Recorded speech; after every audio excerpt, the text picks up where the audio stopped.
Hi there, I'm Gary. Welcome to my channel. Welcome back if you've been here before. This is Figure Friday.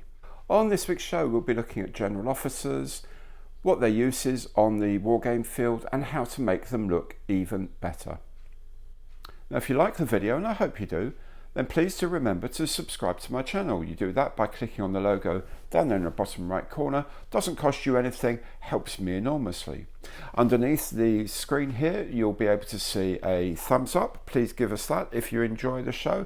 And there's also a click to super thanks if you'd like to help with future productions.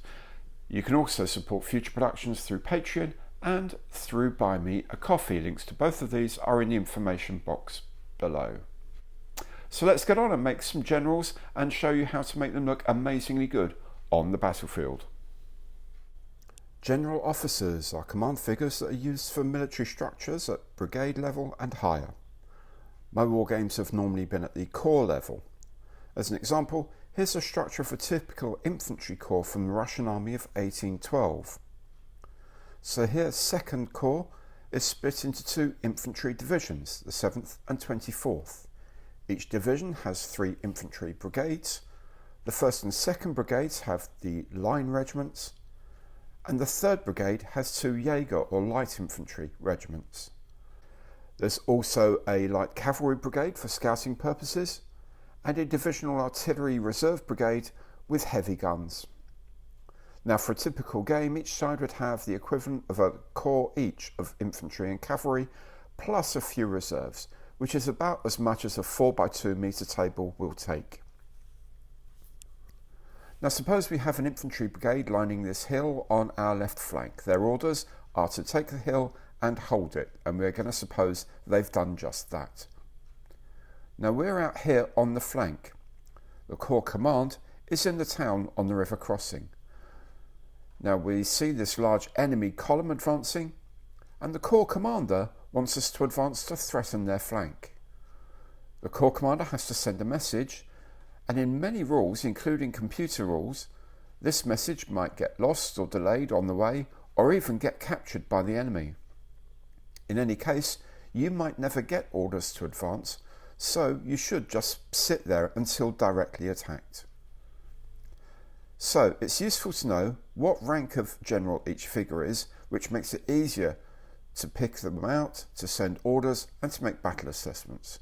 But we might as well make them look good too. So I've painted a few generals to illustrate the idea. These are British officers from the Peninsular Wars, and as usual I'm going to put them on bases. So what I do is, for a brigade commander I use a 15x35mm base, for a divisional commander 25x35mm base, and for corps command a 35x35 base. This reflects the increasingly large amount of staff that higher rank brings. But these bases do need to be filled, so what I do, the brigade commander is here on his own. The divisional commander is a command figure plus one other. Here I've used a trumpeter. And the corps commander is a general plus an aide and a trumpeter. So brigade is 1 figure, division is 2 figures, and the corps is 3.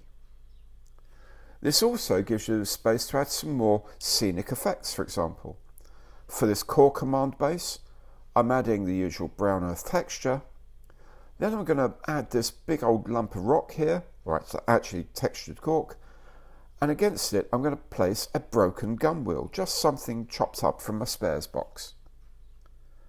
Then I can add a few more bits of rocks and of course some grass texture. Now perhaps now you can see what I mean about a micro diorama. You could add a foot figure in place of one of the mounted figures, or instead of both of them.